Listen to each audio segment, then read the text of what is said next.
Gloire à Dieu. Je dis la vérité, j'ai plus envie de prêcher. En vérité, j'ai plus envie. Ça y est, c'est fini. C'est fini, je veux dire. Maman Seigneur. Il n'y a pas de talent, pas de talent. Ah, quand Dieu bénit. C'est vrai, merci Seigneur. Ah, Seigneur. À Dieu soit la gloire. À Dieu soit la gloire.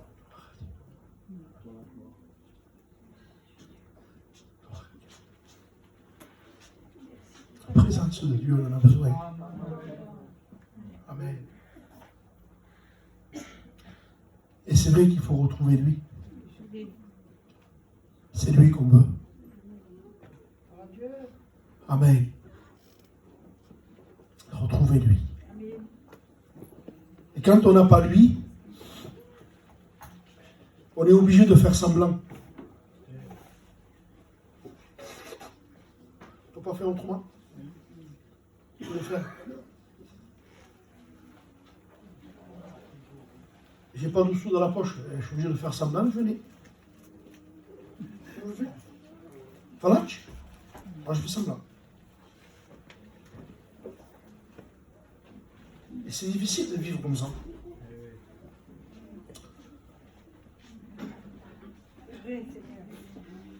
Un jour, le roi Salomon a construit le temple. Puis, c'était Dieu qui lui avait dit construire.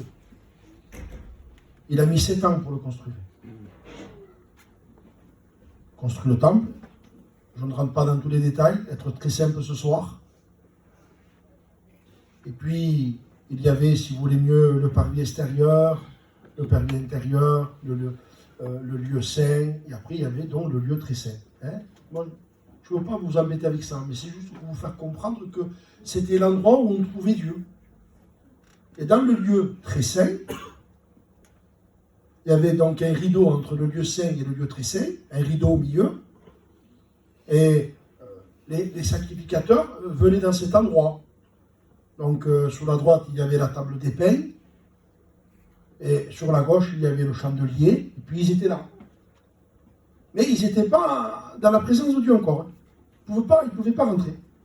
En plus, c'était que les Juifs qui pouvaient venir là. Les païens ne pouvaient pas rentrer.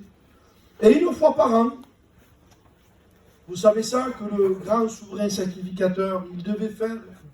Je l'avais lu une fois de ma vie. Il ne fallait pas qu'il oublie rien, il fallait qu'il se lave, il fallait qu'il porte un habit spécial, enfin, un truc terrible. Il fallait qu'il porte la diade, enfin tout, une espèce de, on appelle ça la diade, sainteté à l'éternel. Hein, on le sait, vous le savez, ça les serviteurs. Hein. Et puis quand il rentrait là, il rentrait avec une peur. Parce que s'il oubliait quelque chose et qu'il y avait un petit défaut qui n'allait pas, il mourait net. Parce que Dieu porte la vie, mais il apporte la mort aussi. Et puis dans cet endroit, il y avait l'arche. C'est l'arche ça? Oui. Il y avait ça. Dans le lieu très saint, il y avait l'arche. Sur la droite et la gauche, il y avait 2 anges. Il y avait un couvercle, il y avait le sang. Et au fond, il y avait donc les commandements, les lois de Moïse, les commandements de Dieu. Et puis, à un moment donné, il s'est passé ce qui s'est passé. Le temple a été détruit. Des années plus tard, je ne me souviens plus, j'ai plus le calcul, Esdras l'a reconstruit. La reconstruction du temple. Pour que Dieu revienne. Et encore, donc, le même système. Et puis un jour, Hérode a reconstruit le temple. Et à l'intérieur, il y avait les pharisiens. Il y avait toute la vie de la religion. Mais il y avait quelque chose qu'il n'y avait pas. Et Dieu a voulu le dévoiler. Quand Christ est mort sur la croix, la Bible dit, il poussa un cri, il expira, et le texte dit, et le voile se déchira du haut en bas. Alors, les frères ont dû le prêcher, ça. C'est quoi le symbole que le voile se déchire? Ben, la première pensée, c'est tout le monde maintenant peut avoir accès à la présence de Dieu. C'est rassurant ça. Donc, ça veut dire que tous ceux qui viennent dans la repentance, avec un cœur humilié, un cœur contrit, un cœur qui pleure, un cœur qui se repent. Pardon, pardon, pardon, pardon. Même que tu es un homme de Dieu, toujours pardon toi. Jamais autre chose, jamais je te loue, non, ça va pas. Plus tard ça, toujours pardon, je me repens, pardon. Il est trop sain, il est trop pur. Excusez-moi, je vais le dire comme avec mes mots, et n'essayez pas de vouloir épater Dieu, on vous chie. Voilà.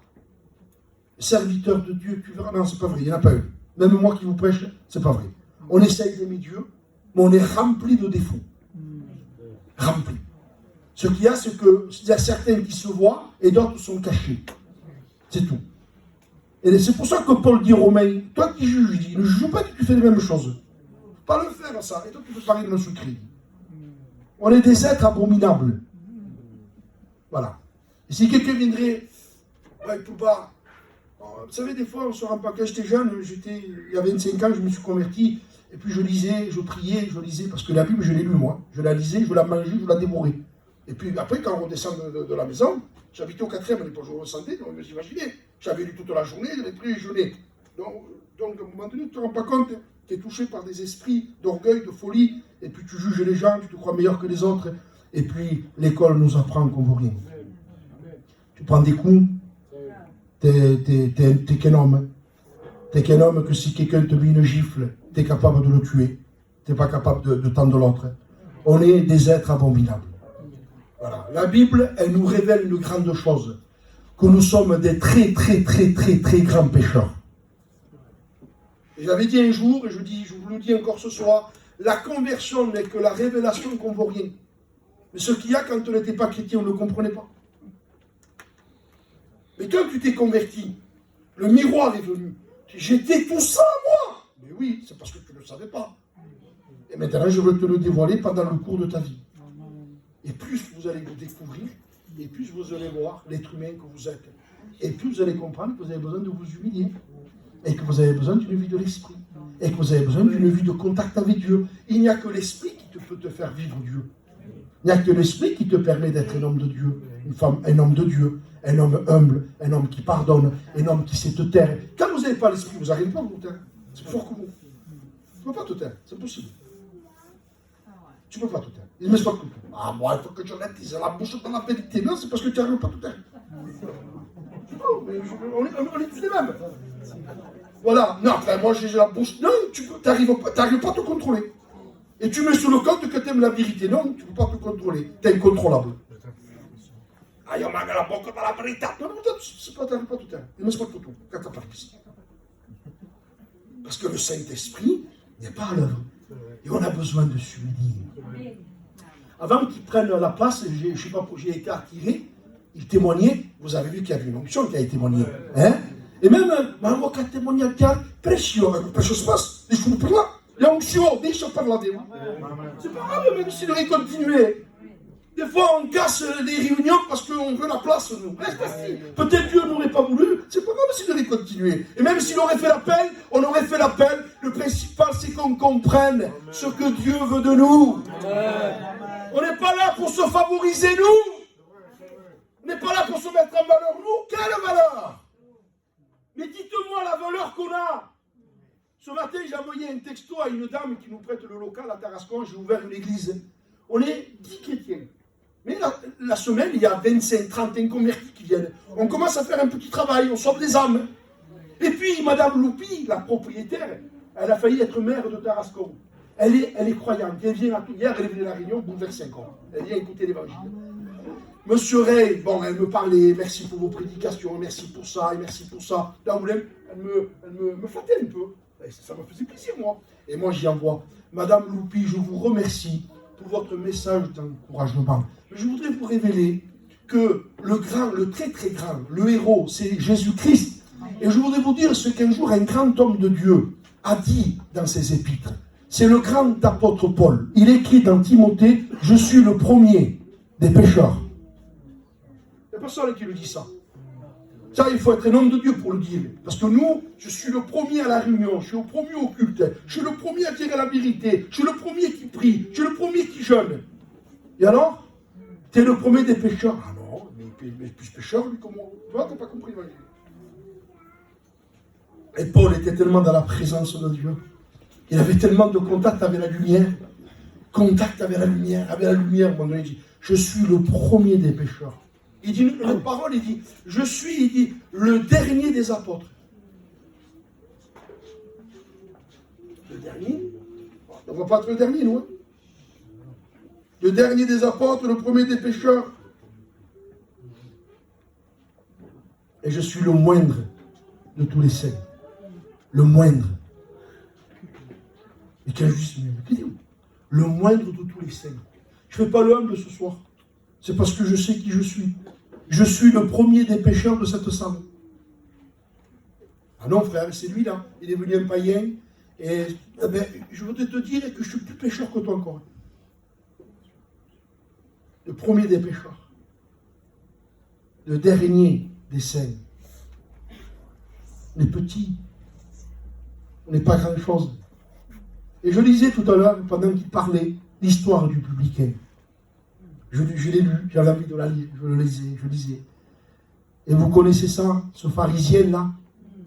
Ce parisien, je ne sais pas d'où il est. Il vient là. Regardez l'état d'esprit qu'il a. Excusez-moi, je fais une petite bifurcation. Le pharisien debout, prier. Vous voyez dire, quand on est debout, y compris, c'est le problème. C'est-à-dire qu'on se croit digne. Debout, il priait. Ainsi en lui-même. Je te rends grâce de ce que je ne suis pas comme le reste des hommes, qui sont ravisseurs, injustes, adultères. Ils sont injustes, moi je suis plus juste qu'eux. Moi je suis plus grand qu'eux. Moi je suis plus. Moi je suis. Et vous savez, on est arrivé à un temps où on est intelligent, où on ne le dit pas à haute voix ça. Mais notre comportement montre qu'on se sent plus grand que les autres. Je me sens mieux que les autres. Je me sens mieux, je me sens plus juste, je me sens plus capable. Je me sens plus droit. Moi, je ne suis pas comme lui, moi, je ne suis pas comme elle. Et puis, on ne se rend pas compte, on juge les gens. Et on oublie quelque chose, c'est que la Bible est un miroir, disait un jour un homme de Dieu. La Bible n'est pas un rétroviseur. La Bible est là pour qu'on se voie. La Bible est là pour qu'on se voie à nous, pour qu'on voit notre cœur.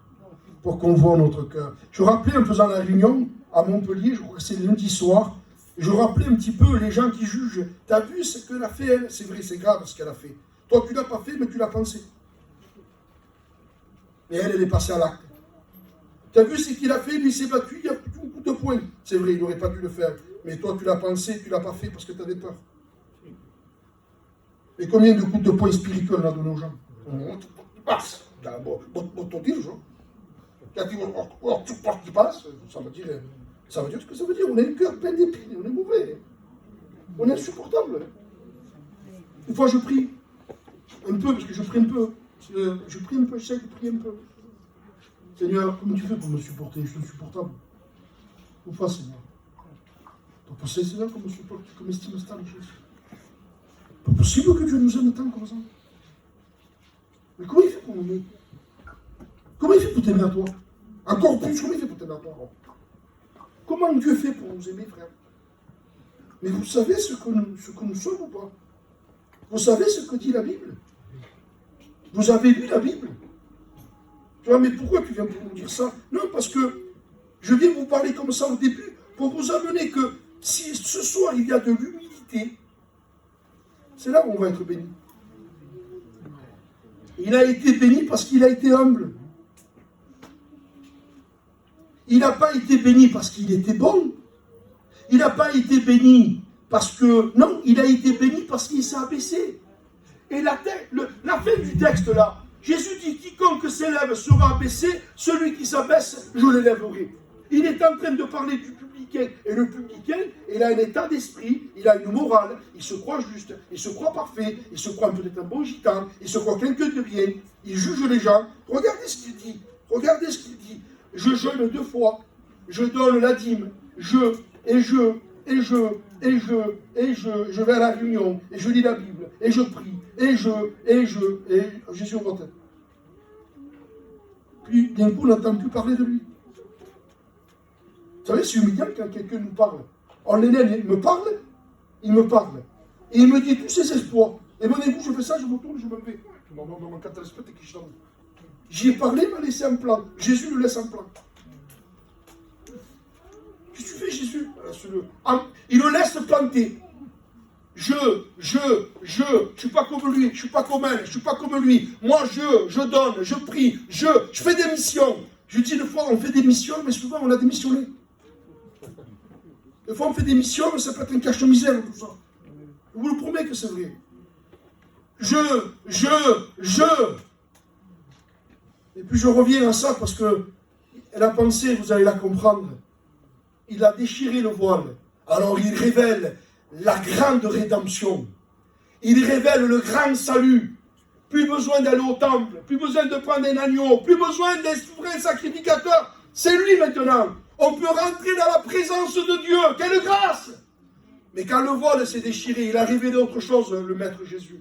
Il a révélé que dans le temple, où il y avait tous les Juifs et tous les sacrificateurs, où il y avait tous les pharisiens, l'arche n'y était plus. Parce que l'histoire dit qu'elle s'était perdue à la deuxième construction de l'arche. Donc, qu'est-ce que ça veut dire? Le troisième temple qui était à Jérusalem au temps de Jésus, et qu'ils allaient au temple, ils priaient, et l'arche n'y était pas, l'image de la présence de Dieu. Donc j'ai compris qu'il faisait semblant. Mais comme Dieu est un Dieu de lumière, il déchire le voile, et les gens se sont aperçus qu'il n'y avait pas l'arche. Alors les gens disent, comme ils ont fait semblant alors? Et oui, ils ont fait semblant. Mais c'était qui l'arche alors? Mais c'était Jésus qui était dans les villages. L'arche se déplaçait. Il était en train de dire, Jésus, c'est moi l'arche. Vous allez au temple, mais mon Père n'y est plus. C'est moi l'arche. Et l'arche se déplaçait pour tout. Alors qu'est-ce qui s'est passé? Les pharisiens qui faisaient semblant qu'ils avaient la présence de Dieu, et qui n'avaient pas la présence de Dieu, et qui n'arrivaient pas à s'humilier. Qui c'est qui a tué Jésus? C'est les pharisiens. Mais qui c'est qui tue les hommes de Dieu? C'est les religieux qui n'ont pas l'esprit de Dieu. C'est pas un païen, il n'y a pas plus gentil qu'un païen. Ça fait 25 ans que je marche avec Dieu, moi. Tous les problèmes que j'ai eu, ça avait les gens religieux. Il n'y a pas un païen qui m'a fait du mal. Ils sont gentils de ce matin. Jésus t'aime. Merci, pasteur. Repends-toi. Merci, pasteur. C'est les gens religieux qui te font du mal. Et qui c'est qui a fait du mal à Jésus? C'était les pharisiens. C'était ceux qui allaient au temple. Oh! Tu vas voir bientôt, mon fils, je vais déchirer le voile, je vais révéler qu'il n'y a rien derrière. Et quand il a déchiré le voile, il n'y avait rien. Il n'y avait rien. Eh oui, il n'y avait rien. Je l'ai compris. Et oui, c'était perdu, l'arche. Alors, il n'y avait rien. Alors, il voulait tuer celui qui représentait le représentant de Dieu. Et c'était le Christ. Alors, que faisait le Christ? Intelligent. Il a quitté le temple. Et je voudrais vous dire ce soir, je ne sais pas pourquoi je dis ça, les véritables hommes de Dieu seront obligés, pas peut-être partout, mais dans beaucoup d'endroits, seront obligés de quitter les églises. Parce que dans les églises et dans beaucoup d'endroits, l'arche n'y sera plus. Il n'y aura plus la présence de Dieu, il n'y aura plus l'amour de la parole, il n'y aura plus la vérité.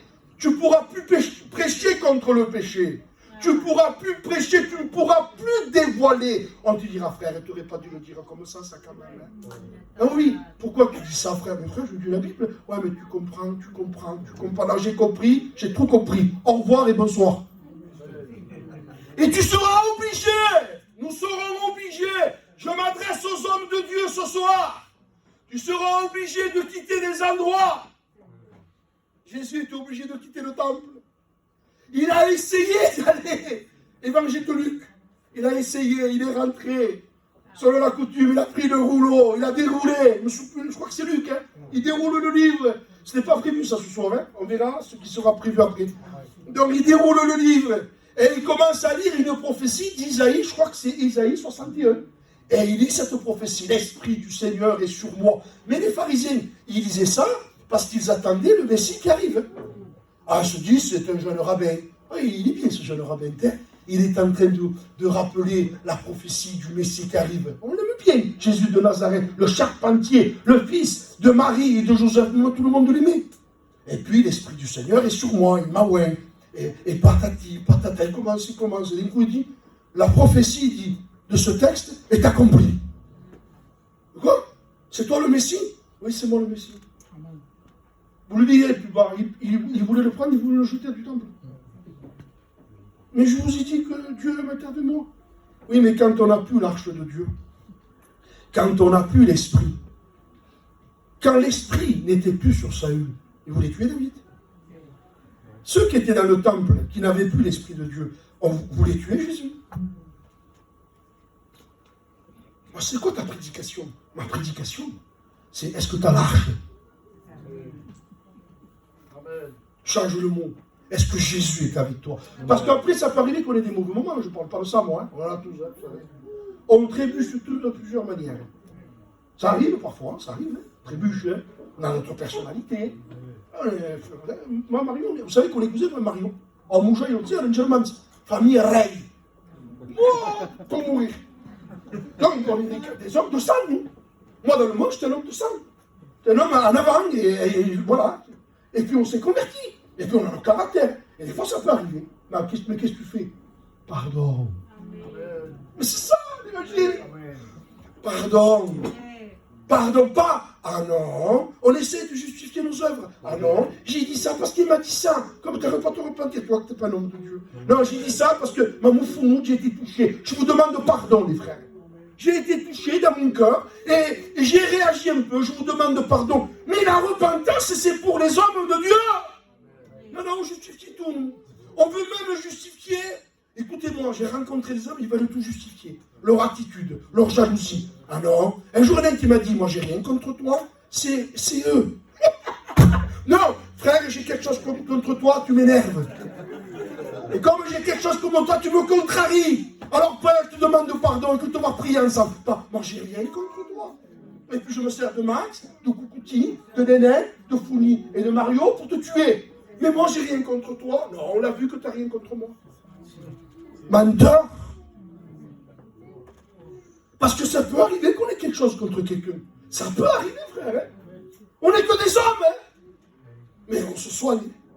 Ah, Koukouti m'a canata pas que frère. Parce que comme compté, Kouti, il m'a contrarié. J'ai pas aimé ce qu'il m'a fait. Écoutez, Kouti, et ça fait quelques jours que je prie pour lui. Moi, je veux rien dans mon cœur. Je veux rien. C'est ça le prénom de Dieu. Je veux rien dans mon cœur. Je veux rien. Je veux rien. Tu vas le voir. Frère, je te demande pardon, mon frère. Je n'étais pas bien, mon frère. Je ne dis pas que c'est toi, mais la façon que tu as fait, ça m'a touché, mon frère. Et je lui ai un moment charnel. Ça, c'est un homme de Dieu. Ça va? Ça va. Vous savez ce que je suis en train de voir aujourd'hui? Ça, je veux le prêcher, ça. Je veux le développer. Nous sommes en train de vivre une hypocrisie à haute échelle. Aujourd'hui, le message actuel, c'est l'hypocrisie. Et l'hypocrisie, elle est dans les églises, dans le monde évangélique. Il y a une hypocrisie. On peuple, on met fort dans le monde sur le gitano catalan. On est les gens les plus faux du monde. C'est pour ça qu'on ne s'en sort pas. On ne va pas s'en sortir. Ça, les églises, elles traînent. Il n'y a pas de bénédiction. Il y a des cassures. Les pasteurs s'entretuent. Mais il y a la paix. Ah ouais. Quoi? Mais non, il y a la paix, frère. Mais frère, je ne dis pas qu'il y a la paix. Non, il y a la paix. Moi, j'ai rien contre eux. Ah non, il y a la paix. Il y a la paix. Mais écoute, je ne comprends pas ce que c'est ce paix, moi. On fait semblant. Le message de ce soir, c'est que tu fais semblant. Pharisien, écoute, je suis le Christ. Je vais déchirer le voile et je veux te dévoiler que dans le temple que Hérode a construit, il n'y a pas l'arche. Et je veux le dire à tout le monde qu'il n'y a pas l'arche. On prêche, il n'y a pas l'arche. On témoigne, il n'y a pas l'arche. Mais tout le monde faisait semblant. Quand tu allais au temple, toi, que tu n'avais pas l'Esprit de Dieu, tu te faisais engancher. C'est pour ça que je vous dis à tous les chrétiens, vous ne faites pas engancher. Prenez votre Bible. Ah non, mes frères, c'est Paul qui vient prêcher. Non, ne te confie pas à moi, n'aie pas confiance en moi. Non, je te le dis, ne me fais pas confiance, prends ta Bible. Voilà. Quand tu m'écoutes prêcher, prends ta Bible. Ben, tu es fou, c'est le pasteur Paul. Je te dis, ne t'appuie pas sur moi, je peux te tromper demain.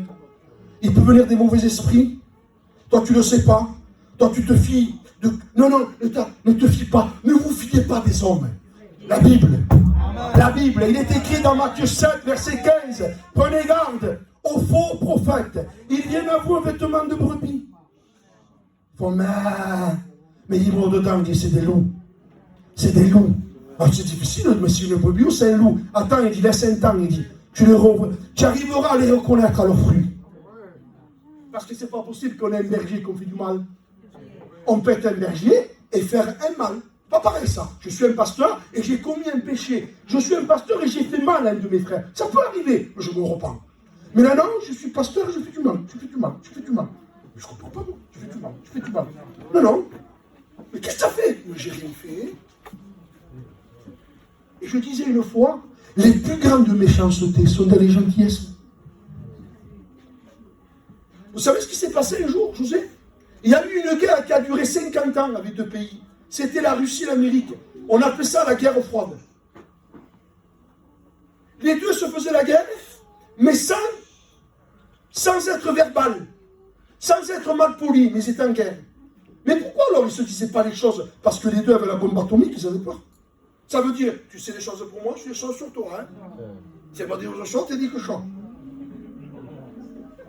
Alors comme tu sais des choses sur moi, moi je sais des choses sur toi. Donc, Moutchen, mais guerre froide, tout ce pour qui passe. Et devant les gens, je te fais un sourire. C'est l'hypocrisie. Il n'y a que ça, Mario. On vit ce temps. Je voudrais vous dire, le peuple est fatigué. Amen. Amen. Les âmes sont fatiguées. Amen. Je peux prêcher. Amen. Les âmes, ils sont fatigués de nous. Ils n'en peuvent plus de nous. Ils n'en peuvent plus de moi. Ils n'en peuvent plus de toi, Max. De Coucouti, de toi aussi, ils n'en peuvent plus. De ton, Mario. Les âmes ici, à Montpellier, à Tarascon, ils n'en peuvent plus de nous. Est-ce qu'elles ne le disent pas? Parce que les âmes ne vous disent pas. Les frères, les petits chrétiens, ne disent pas ce qu'ils pensent. Mais si on n'est pas des modèles, nous. Vous avez vu le témoignage que vous a béni? Amen. Mais qu'est-ce qu'il a dit? Mais il n'a pas fait d'enseignement. Non. Mais il y a des larmes. Il y a de la repentance. Amen. Il y a pardon. Il y a pardon. Il y a le public qui se fera pas pardonner. Oh, pardon. Oh, c'est comme ça. Vous savez que quand il demandait pardon, le public il était devant l'arche. Et je vous dis tout à l'heure que devant l'arche, il y avait une espèce de couvercle. À l'intérieur, il y avait du sang. Et quand il disait, sois apaisé envers moi, il était en train de dire à Dieu, oh Père, ne me regarde pas moi, parce que moi je ne vois rien, mais regarde le sang qu'on a mis, et que ce sang puisse t'apaiser. Ne te mets pas en colère contre moi, ne me frappe pas, sois apaisé, sois apaisé. Alors, Jésus dit, lui, il est parti justifié. Frère, c'est lui le héros. C'est lui le parfait. Alléluia. Comment ça se fait que les pharisiens voulaient tuer Jésus? Pourquoi? Je ne comprenais pas. J'ai compris il n'y a pas longtemps. Il les a dévoilés. Et le temple s'est détruit. Et Jésus disait, vous voyez ces pierres-là? Oui. Il ne restera pas pierre sur pierre. Il devait dire, mais qu'est-ce que non, il dit, je vais vous dévoiler. Il dit, il n'y a pas l'arche, il n'y a pas la présence de Dieu. Bientôt, je vais le dévoiler. Ce qui est caché, Dieu va le dévoiler bientôt. Saül a été dévoilé, mais ça a été question de temps. Vous savez ce que dit Paul à Timothée? Les péchés de certains hommes, nous les voyons avant même qu'on les juge. Les péchés de certains, nous les voyons et nous les constatons avant même qu'on les juge. Tu n'as pas le temps de le juger que tu vois son péché. Mais d'autres, il dit, ne se découvrent que dans la suite. Il faut du temps. Je suis amour. Max, je suis un pasteur et je dois avoir de l'amour. On le verra si j'ai de l'amour. On verra. J'aime mes frères. On le verra. Ah non, frère, pas lui, il m'a trop fait de mal. Tu n'as pas dit que tu as l'amour. Toi, c'est qui, Mario? Puisque moi, parce que moi, je peux parler. J'ai l'amour, je prie, je jeûne, je lis la Bible. Pas de problème, dit le Seigneur. On va voir si c'est vrai que tu as l'amour. Moi, je suis humble. On va le voir bien. Parce que ce qu'on est en train de prêcher et de prier, de témoigner, Dieu va le mettre à découvert si c'est vrai. Amen. Si c'est vrai. Eh oui, on va voir si c'est vrai. Et on a besoin, mes frères, on a besoin de se frapper la poitrine. Ah, on en a besoin. Laissez-moi encore, je ne sais pas, je vais prêcher longtemps. Laissez-moi. Frère, on a besoin de se frapper la poitrine. Ah, que c'est beau. Je disais, quand on se frappe la poitrine, on n'a pas le temps de frapper les autres. Cet homme se frappait à lui. Regardez le pharisien. Il ne s'apercevait pas, il frappait les autres. Il est comme ça, il est comme ça, il est comme ça. C'est toujours les autres le problème. Et je me suis rendu compte qu'un pharisien ne se voit pas. Et il voit toujours le problème aux autres. Un pharisien,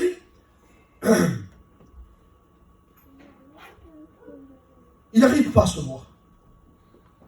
Il n'arrive pas. Il n'arrive pas à se voir. Je ne sais pas pourquoi elle tourne cette prédication. Écoutez, Matthieu 23.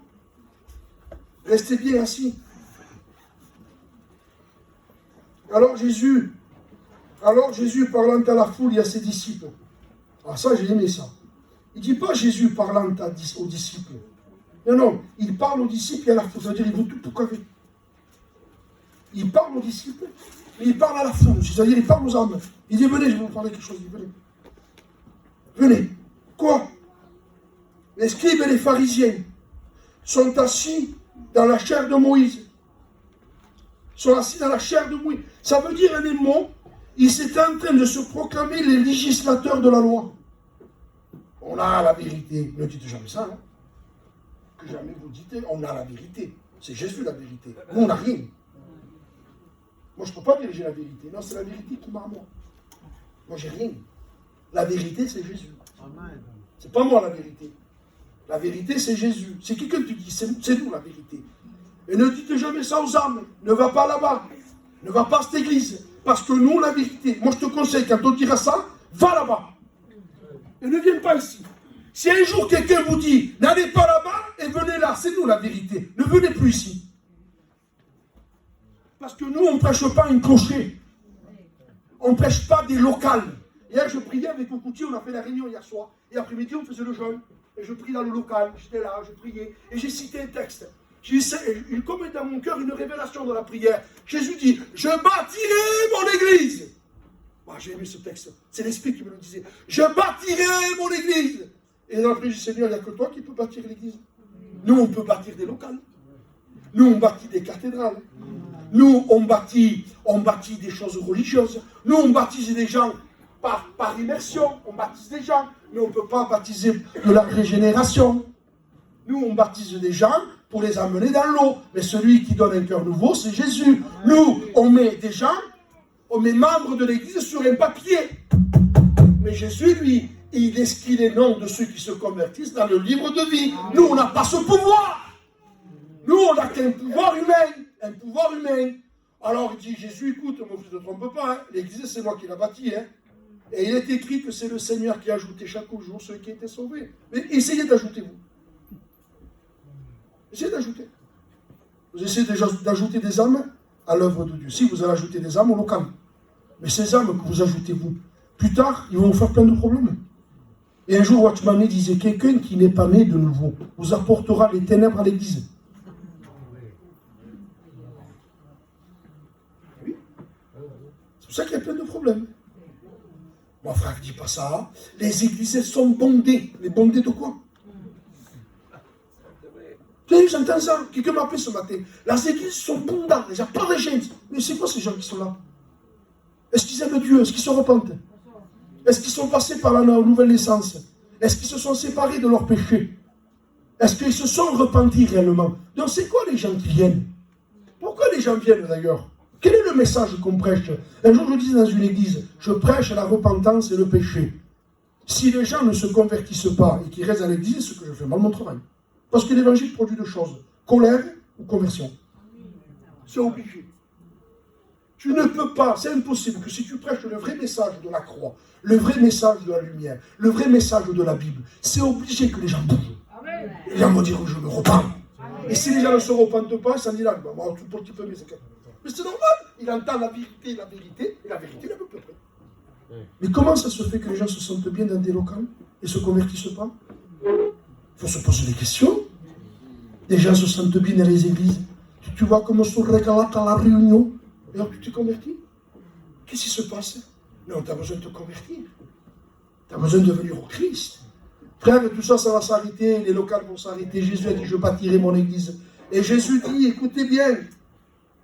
Faites donc et observez tout ce qu'ils vous disent.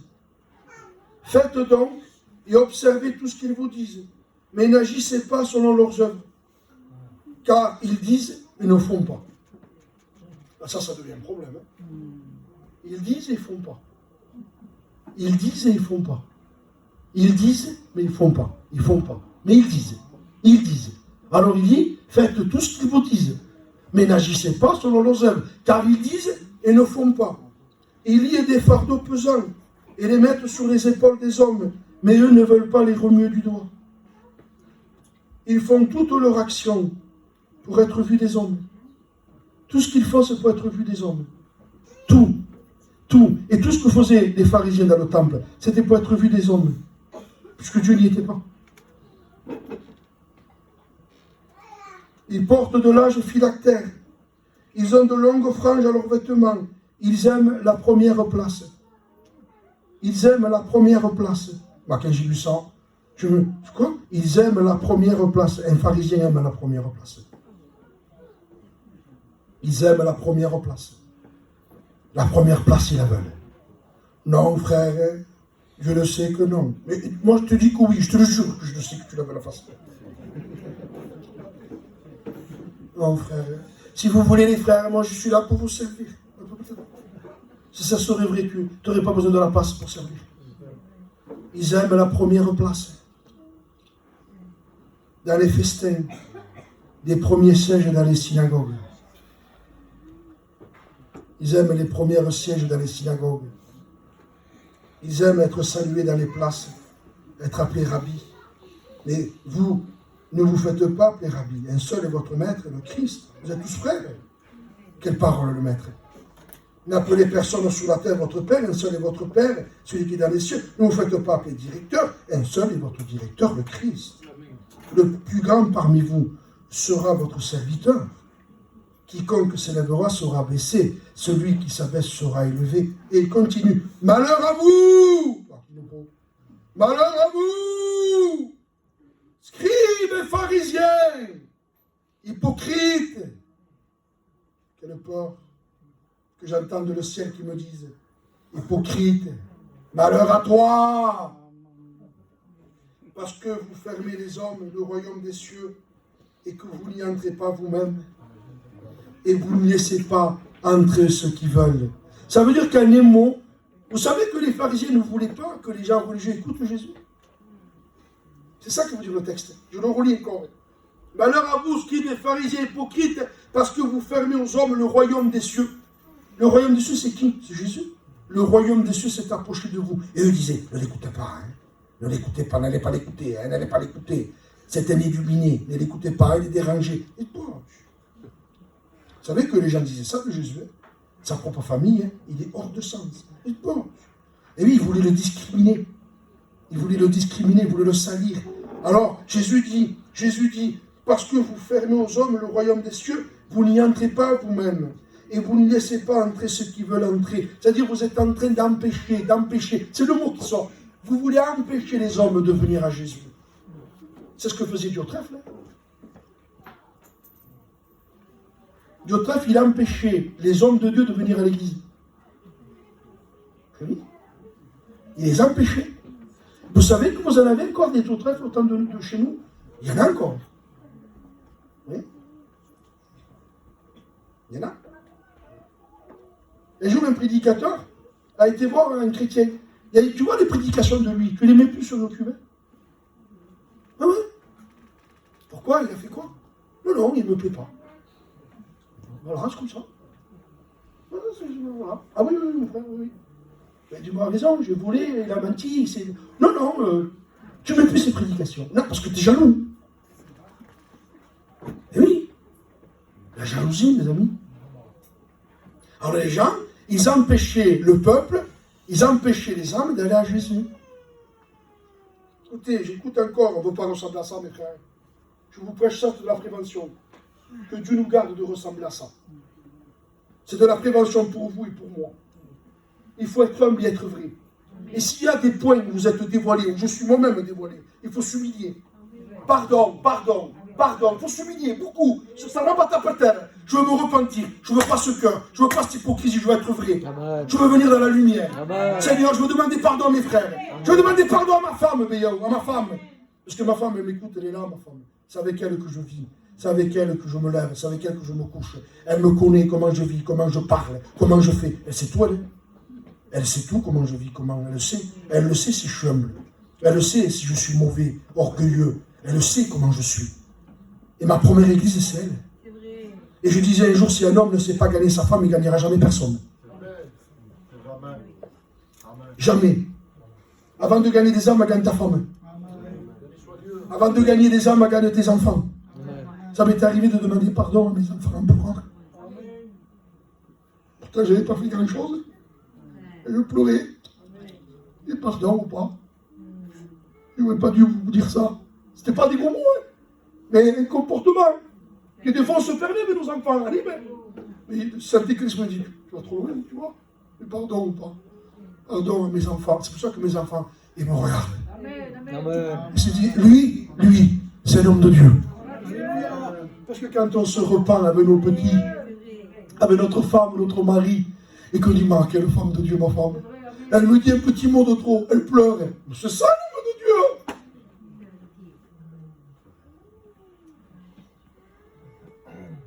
Il y en a qui n'arrivent pas à gagner leur femme. Et ils veulent faire des missions. Marre de Dieu. Alors à vous, scribes, pharisiens, hypocrites, parce que vous dévorez les maisons des veuves. Ça veut dire ça. Ça veut dire que ce sont des gens qui vont vers les gens qui sont faibles. Une veuve, elle est faible, elle est vulnérable, elle est fragile, psychologiquement, elle vit une peine. Alors ce sont des gens qui, ils arrivent à gagner, les pharisiens gagnaient les veuves. C'était des veuves pieuses qui avaient perdu leur mari, qui se retrouvaient dans le temple. Mais comme dans le temple, il n'y a pas l'arche, il n'y a pas la présence de Dieu, de eux, ils dévoraient les veuves. Ils prenaient les gens faibles, ils leur prenaient des sous, ils cherchaient à leur intérêt.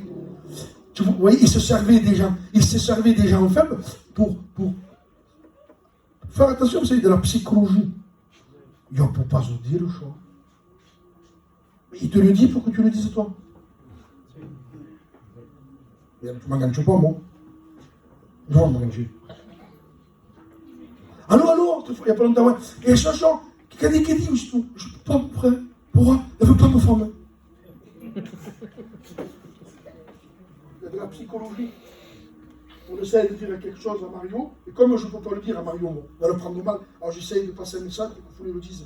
Mais si c'est pas bien ce que je dis à Mario, moi, c'est pas bien que vous le dise aussi. Attention à l'hypocrisie, c'est un peu tout, hein. On a besoin de vérité. On a besoin de vérité. Je crois que le thème de ça, c'est la vérité. Amen. Je ne veux rien, mais je veux la vérité. La vérité. Comme il disait Pilate, la veritas, la vérité, la vérité. C'est quoi la vérité? Il dit, c'est moi la vérité. Quiconque est de la vérité, écoute ma voix. La vérité, je veux la vérité. Je ne suis pas capable de la vivre. Je suis mauvais, je suis tout ce que tu veux, mais je veux la vérité. Ils dévorent les maisons des veuves. Ils font pour l'apparence de longues prières. Ils font de longues prières. Un jour, je dis à un frère, si tu prierais chez toi comme tu pries local, c'est le monde. Je saute, c'est pas grave. Mais les pharisiens, c'était ça. Des longues prières. Des longues prières. Des longues prières. Vous savez, le pharisien, c'est l'homme qui veut que les gens pensent bien de lui. Ce que Dieu pense, il s'en moque. Il s'en fout. Et quand on veut que les gens pensent bien de nous et qu'on ne s'intéresse pas à ce que Dieu pense, nous serons obligés de faire des compromis. Obligés. Que disait Paul aux Galates? Il disait, je ne cherche pas à plaire aux hommes.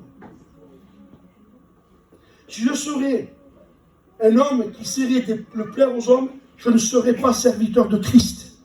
Et il a prouvé, Paul, qu'il n'était pas là pour plaire aux hommes. Hein. Vous avez vu quand il reprend Pierre? Il le reprend avec amour, mais il le reprend. Hein. Paul, c'était un homme de Dieu. Hein.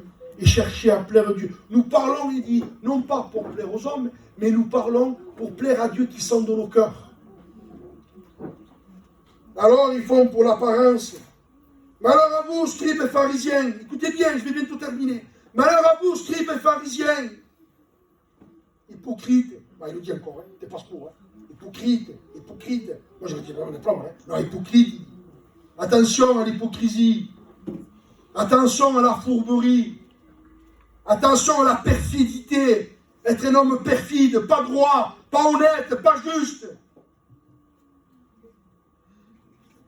Attention, malheur à vous, scribes, pharisiens, hypocrites, parce que vous courez la mer et vous courez la terre. Ils sont voyants pour Dieu. Pour faire un prosélyte. Ça veut dire qu'ils sont capables de faire du travail pour Dieu. De courir la mer, de courir la mer. Ils sont partout, ils courent partout. Ils veulent faire des foules des disciples. Et écoute bien ce que dit maintenant Jésus. Mais quand il est devenu un disciple, vous en faites un fils de la géhenne 2 fois plus que vous. Et un homme de Dieu disait ça. Après avoir écouté ton pasteur, regarde comment tu es. Après avoir écouté ton pasteur ou un pasteur, regarde comment tu es. Est-ce que tu es plus amour, plus humble, plus pardon, plus de... Ou est-ce que ce pasteur, il t'anime? Est-ce qu'il fait de toi un fils de la géhenne? Et c'est ce que faisaient les pharisiens. C'est pas eux qui parlaient. Ils envoyaient les fils de la géhenne. Ça ici, c'est pas moi qui l'a dit. Mais fiez-vous que tu dis, c'est pas... Max, c'est pas ma faute si on ne te veut pas. C'est le peuple qui ne te veut pas. Non, c'est pas vrai, c'est lui qui ne te veut pas. Pas dire ça. On n'a pas le droit de dire à un pasteur ici que le peuple ne le veut pas. Comme? Alors tu comprends, Mario, il dit trop de vérité. Mais il faut foutre dehors les gens qui ne veulent pas la vérité. Mais pas Mario qui dit la vérité. Alors on ne veut pas Mario, ou Max, ou je sais pas moi, ou Néné. On ne veut pas. On ne veut pas. Vous savez que si vous ne faites pas attention, c'est le peuple qui choisit les pasteurs aujourd'hui. Ouais. Oui. Toi, tu ne me plais pas, toi, tu me plais. Mais attention à ce que tu me dis. Voilà. Prends soin de moi, caresse-moi. Mais toi, tu es pasteur là. Dans quelques temps, tu fous ton dehors toi aussi. Rappelle-toi ce que je te dis. Tu iras dehors aussi. Comme de partout. Non, il faut que le corps pastoral soit uni. Amen. Un jour, vous savez ce qui s'est passé? 25 ou 30 personnes ont été voir un pasteur. Et vous comprenez, si vous ne faites pas ci, vous ne faites pas ça, nous on s'en va. Mais lui, ouais, eh bien partez. Amen. Parce qu'il voulait partir, il voulait parler sur les pasteurs. Amène-moi quelque chose de valable. Max, il a volé. Ah, s'il a volé, comment est-ce qu'on fait? Mario, il a été à la paillade, ça brillait à tout tombe. Bon, on a embêté maintenant. Mais pourquoi tu ne veux pas? N'arrête pas, ce tombe. Et on vit ça, Mario, aujourd'hui. Il faut faire plaisir au peuple. Il faut faire plaisir à lui, il faut faire plaisir à elle, qu'elle fait plaisir à tout le monde, parce qu'à tout le monde, on passe avec un fait plaisir. Parce que je me suis rendu compte qu'il y a beaucoup de familles qui parlent. Elles parlent à la maison. Tu en parles, je ne veux pas lui, il ne veut pas. Et lui, il vient après, tu comprends, frère. Mais il n'est pas convaincu, il veut faire plaisir à sa femme. Parce qu'après, t'as la garde, la case. Commande ta femme. Tu commandes pas ta femme.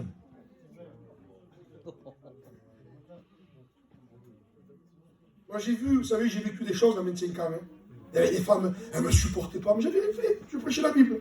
Et après, eux, ils parlaient avec leur mari. Après, ils ne me supportaient pas aussi. Alors j'avais dit un jour, gouverne ta femme, mon oeil. Gouverne-la. Gouverne ta femme, mon copain. Les gens voient que tu ne gouvernes rien. Et les pasteurs souffrent.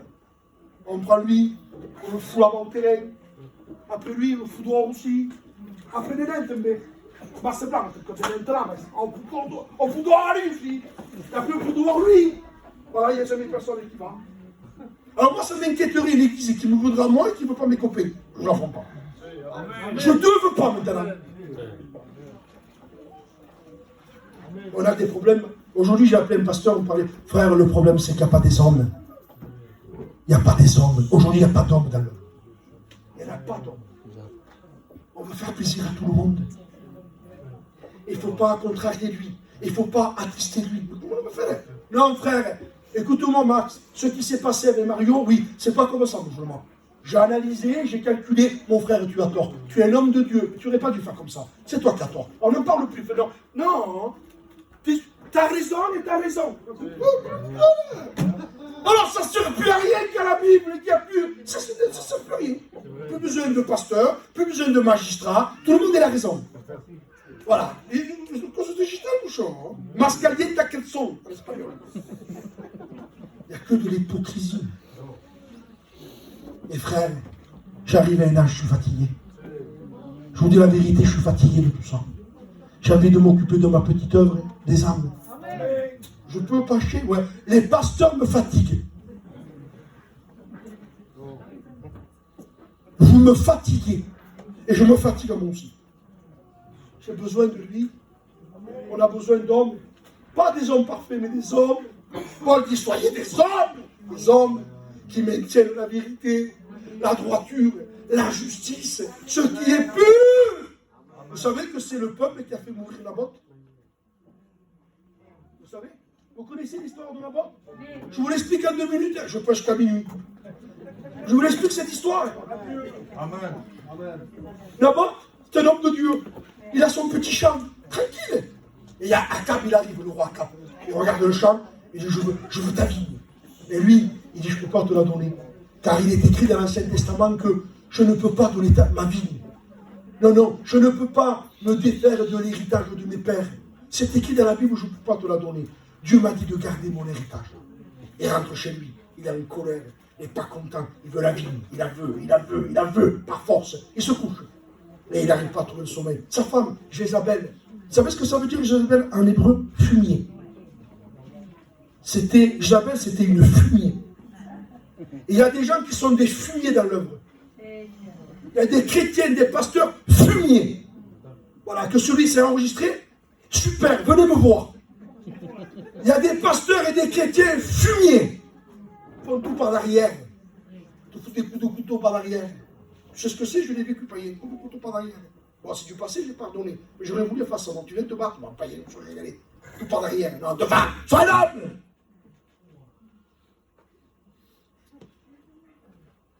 Non, les choses devant. Il y a quelque chose qui ne me plaît pas de Nino, je veux le voir. Et je lui dis face à face avec mon regard, Nino, ça, pourquoi derrière? Pourquoi parler par derrière? Pourquoi être faux? Mais pour, on vit ce temps, mon frère. On le vit ce temps, on est en plein dedans. Isabelle dit, pourquoi tu m'as mangé? Qu'est-ce qu'il y a? Ah, il dit, Naboth, il ne veut pas me donner la vigne. T'inquiète pas, il dit, je vais te la voir. Comment tu vas faire? Attends, il dit, combine. Prends un papier, elle fait une lettre. Et elle envoie la lettre au magistrat de la ville, au juge, au peuple. Parce que le juge, ça va vite te téléphoner. Petit texto. Ils disent, voilà, vous allez donner la place à Naboth. C'est ça qu'il faut faire attention quand quelqu'un te dit d'un coup, tu ne voudrais pas un poste. Peut-être qu'il veut ta mort. Des fois, on donne des postes à quelqu'un pour le tuer plus. On te met à la place, on te donne à la place. Et ils disent, vous le mettrez à la place, c'est Naboth. Et vous direz des calomnies sur lui. Vous direz qu'il a maudit Dieu et le peuple. Et quand vous, des calomnies, des salissures, vous direz qu'il a dit ça, qu'il a fait ça, qu'il a fait ça. Et après, vous le lapiderez. Et lui, naïf, parce qu'il a été naïf, Naboth, oui, on va te donner la place. Ah, moi, les frères, vous donnez la place. Oh, vous voulez m'honorer. C'est pas normal quelqu'un qui veut t'honorer tant comme ça. Il t'a jamais honoré, c'est pas normal. Il t'a jamais honoré, peut t'honorer. Il y a quelque chose, il y a un anguille sous roche derrière. Pas normal, il t'a jamais honoré, il t'a jamais fait cas. Et d'un coup, il veut t'honorer. Il y a quelque chose derrière. Et lui, il vient naïf. Il vient de son cœur, lui. Eh bien, si vous me donnez la place, les frères, moi, je serai à votre service. Et d'un coup, il entend les calomnies. Ils l'ont pris, ils l'ont tué. Et il est mort. Paul dit, à la fin des temps, les hommes seront égoïstes, fanfarons, blasphémateurs, ennemis, irreligieux, traîtres. Après, il ne faut pas le dire. Alors là, il va falloir que tu sois quelqu'un pour m'empêcher de prêcher la Bible. Traître, enflé d'orgueil, aimant le plaisir plus que Dieu. On vit un temps de traîtrise. Et on se trahit pour des bagatelles, pour des places, pour des titres. La vérité, elle n'y est plus. La valeur d'un homme, elle n'y est plus. La valeur de l'homme, la valeur des ministères, la valeur d'un homme, elle n'y est plus. Si je te donne raison, je me mets tous les frères à dos, frère. Comment je fais? Mais si tu as raison, je te donne raison, moi. On te parle, me parle. Un jour, je dis, frère, tu me parles plus. Ouais. Tu ne peux pas savoir le bonheur que tu me fais. Il faut mourir pour la vérité. Il faut aimer la vérité. On l'aime de tout notre cœur. Alors je continue, je finis. Vous en faites des fils de la gêne. Alors quand les pharisiens arrivent à enfanter des âmes, ils enfantent des âmes, mais ils deviennent des fils de la gêne. Et je me suis rendu compte parfois que certains chrétiens sont très très méchants avec des bergers. c'est à cause de leur père spirituel. La Bible me dit ça. Un jour, je me suis dit, mais comment ça se fait qu'ils font ça eux? Mais parce qu'ils sont recommandés. Je vous le relis. Pharisiens, vous courez la mer et la terre pour en faire un disciple. Et quand il est devenu l'un de vous, vous avez fait un fils de la géhenne deux fois plus que vous. Mais le vrai pasteur, il dit à ses brebis, Cocotier, attention à ce que tu fais. Cocotier, on ne fait pas ça, nous. On ne fait pas du mal aux frères. Nous, on ne fait pas du mal au pasteur. Si moi je te dis un jour, Cocotier, fais ça, dis-le ça. Vas-y, je t'aime bien la pommade. Comment moi j'incite mes chrétiens à faire le mal? J'incite mes chrétiens à faire du mal au pasteur. Mais frère, c'est la fin du monde. Et c'est ce qu'on vit.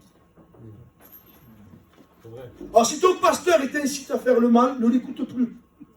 Tu le dis à la mission. Tu le fais sanctionner.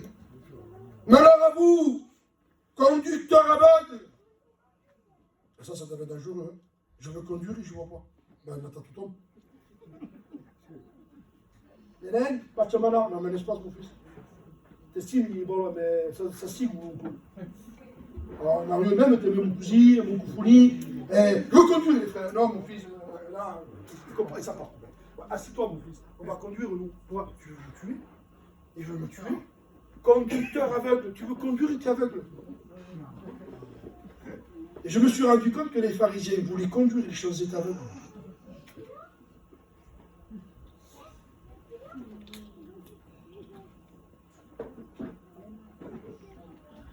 Et je termine avec ça. Conducteur aveugle, vous éliminez le moucheron et vous avalez le chameau. C'est-à-dire que Malamo qui nomme Sante Sens, il dit vous éliminez le moucheron, maman, tu as de petits détails, ça se peut. Un chrétien, il arrive à 10h20. Ah, vous êtes trop tard, ok, c'est vrai qu'il ne faut pas venir tard. Hein. Il ne faut pas dire ce que je n'ai pas dit. Mais il faut un peu de souplesse, mes frères. Hein. Un peu de douceur. Ça arrive d'arriver. Mais je veux dire, vous éliminez le moucheron, vous êtes dur, et vous mangez un chameau. Qu'est-ce que c'est le moucheron dans le texte? C'est les petits péchés. Et le chameau, c'est les grands péchés. Elle dit, vous mangez les grands péchés, mais vous éliminez le moucheron. Non. Alors Jésus est en train de les dévoiler. Il nous dévoile le Seigneur. Regardez, malheur à vous. Et je cite ce dernier texte, et je continue parce que ça va être trop long. J'arrive là, c'est la conclusion. Verset 34, c'est pourquoi, voici, je vous envoie des prophètes, je vous envoie des sages, je vous envoie des scribes, vous tuerez et vous crucifiez les uns, vous battrez de verge les autres dans vos synagogues, et vous les persécuterez de ville en ville, afin que retombe sur vous tout le sang innocent. Voilà ce que font les pharisiens. Ils font couler le sang innocent. Voilà ce que fait un homme charnel. Voilà ce que fait le temple de Jérusalem, où il n'y a plus l'arche. Ils ont fait couler le sang innocent. Ils ont tué Jésus. Et les hommes qui ont l'onction aujourd'hui, si tu as l'onction, si tu es un homme de Dieu, un homme de la Bible, un homme vrai, on voudra te tuer. Ceux qui veulent vivre pieusement en Jésus-Christ seront persécutés. Et tu n'as pas le droit de te taire quand tu dois dévoiler une vérité. Amen, amen. Si, mais si je le dis, je vais avoir des problèmes. Alors tu n'aurais pas dû devenir chrétien. Et si tu as le ministère et que tu ne dis pas la vérité parce que tu auras des problèmes, il vaut mieux que tu rentres ta carte. Parce qu'un pasteur, il a des problèmes pour la vérité. Un pasteur, il dévoile le péché. Un pasteur, il sonne de la trompette. Un pasteur, il doit dire la vérité. Avec amour, pas de problème, tout ça. Mais le pasteur, il dit la vérité. Il dévoile la vérité. Même je ne veux pas de problème. Je ne veux pas de problème. Donc tu devrais t'arrêter. C'est mieux, il faut être honnête dans la vie. Je prends ma carte. Stop. Prêchez la vérité. Ne cherchez pas à être aimé. Cherchez à être approuvé de Dieu. Si les gens vous aiment, tant mieux. Mais si les gens ne vous aiment pas, le principal, c'est que Dieu soit avec vous. Tous les hommes de Dieu dans la Bible ont souffert. Tous. Absolument tous. Et Jésus termine. Il dit, vous avez fait couler le sang, il dit des innocents, depuis Abel jusqu'à Zacharie. Vous connaissez l'histoire de Zacharie? Dans le livre des rois, je ferme, hein, c'est fini. C'est un homme de Dieu. À un moment donné, où l'esprit de l'Éternel saisit Zacharie. Et il dit au peuple, revenez. Voilà son message. Revenez. Repentez-vous. Éloignez-vous du mal. C'est son message, ça. Ouais, je vous le dis, comme ça. Ouais, je vous le dis, je termine. C'est la conclusion, mes frères. J'en ai pour 5 minutes. Allez, je vous le dis. Je crois que je vais le trouver, si Dieu le veut. J'en ai pour 2 minutes, mes frères. C'est pas grave si... Mais je veux vous lire ce texte. Voilà, il est là. Zacharie, fils du sacrificateur Jéhojada, fut rempli de l'Esprit de Dieu. Il se présenta devant le peuple. Et il dit, ainsi parle le Seigneur. Pourquoi péchez-vous? Pourquoi transgressez-vous les commandements de l'Éternel? Vous ne prospérerez pas. Vous avez abandonné l'Éternel. Revenez à lui. Ils conspirèrent contre lui. Ça veut dire quoi, conspirer? Ils complotèrent contre lui. Et c'est la conclusion du message. Les complotistes.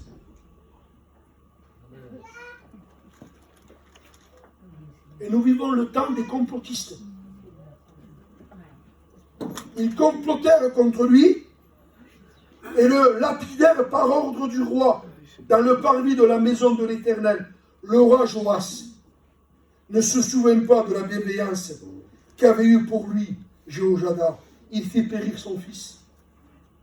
Zacharie dit en mourant que l'Éternel voit et qu'il fasse justice.